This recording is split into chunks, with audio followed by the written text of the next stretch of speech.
ये कहानी शुरू होती है रामपुर नामक एक गांव से।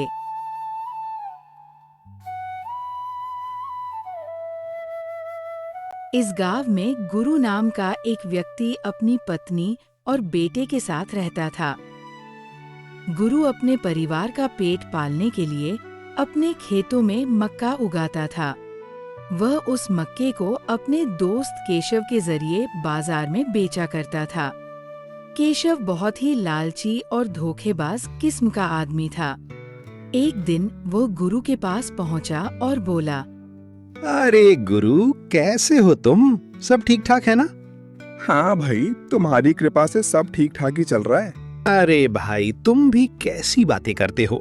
अरे नहीं केशव भाई, सच बोल रहा हूँ। तुम्हारे कारण ही तो मैं अपना परिवार चला पा रहा हूँ। मैं तो एक किसान आदमी हूँ, मुझे कहाँ इतनी समझ है बाजार की।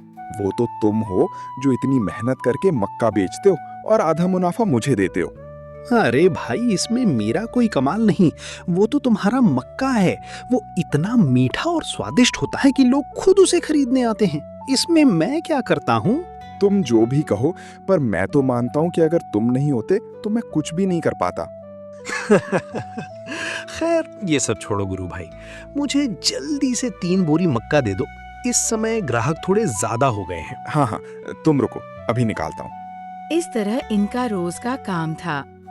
गुरु मक्का उगाता था और केशव उसे बाजार में बेचता था। बाद में दोनों मुनाफा आधा आधा बांट लेते थे।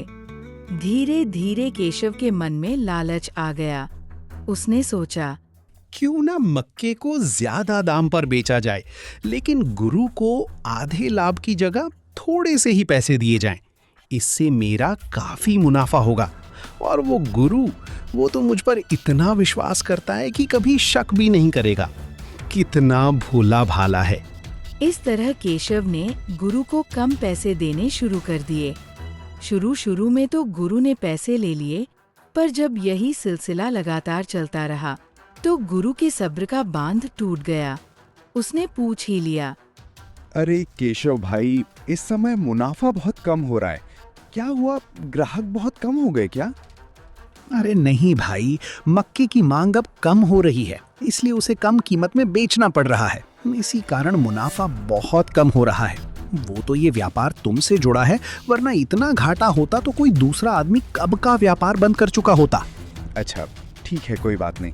अगर मांग ही गिर गई है तो फिर और क्या कर सकते हैं।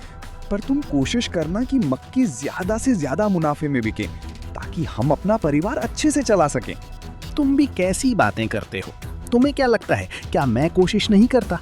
अरे मैं जी जान लगा देता हूँ तुम्हारे मक्के बेचने में। वो तो बाजार ही मंदी में चल रहा है, तो मैं क्या कर सकता हूँ। खैर, अब काफी देर हो गई है, मैं चलता हूँ। कल फिर तुमसे मिलूंगा। इसके बाद केशव वहां से निकल जाता है। कुछ दूर जाकर वह एक पेड़ के नीचे अपने दोस्त से बात करने लगता है। अरे भाई, उस गुरु को बेवकूफ बनाना कौन सी बड़ी बात है। सुनो, मैं उसके अच्छे मक्के बाजार में अधिक दामों पर बेच देता हूँ और उससे कह देता हूँ कि इस समय बाजार में मंदी चल रही है, इसलिए मक्के के ज्यादा दाम नहीं मिले।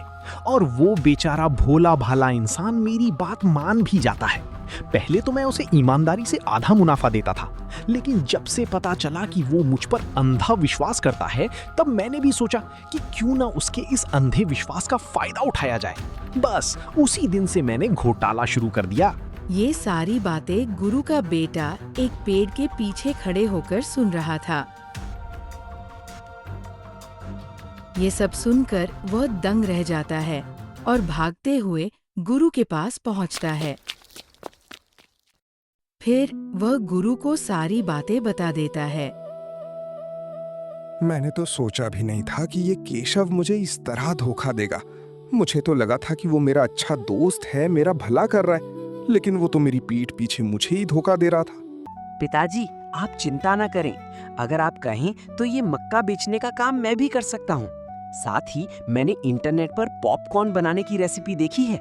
अगर हम पॉपकॉर्न बनाकर बेचेंगे तो हमारी बहुत बिक्री होगी, क्योंकि गांव वाले पहली बार पॉपकॉर्न जैसी कोई चीज खाएंगे। मुझे तो कुछ नहीं पता बेटा इन सब के बारे में, लेकिन अगर तुम ये काम करना चाहते हो तो मैं केशव को मना कर दूंगा। और तुम कल से अपना ठेला लगा सकते हो। हाँ पिताजी, आप केशव को मना कर दीजिए, मैं ही ये काम करूंगा। इसके बाद दूसरे ही दिन गुरु का बेटा पॉपकॉर्न का ठेला लगा लेता है। आ जाइए, गर्मा गर्म कुरकुरे और स्वादिष्ट पॉपकॉर्न ले जाइए। अरे भाई, ये क्या नई मुसीबत बेच रहे हो तुम? अरे मुसीबत नहीं है, एक बार खाकर तो देखो। ठीक है, तो फिर एक दे दो।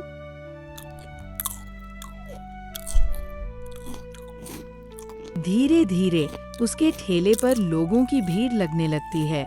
उसके पॉपकॉर्न लोगों को इतने पसंद आते हैं कि हर कोई उन्हें खरीदने लगता है।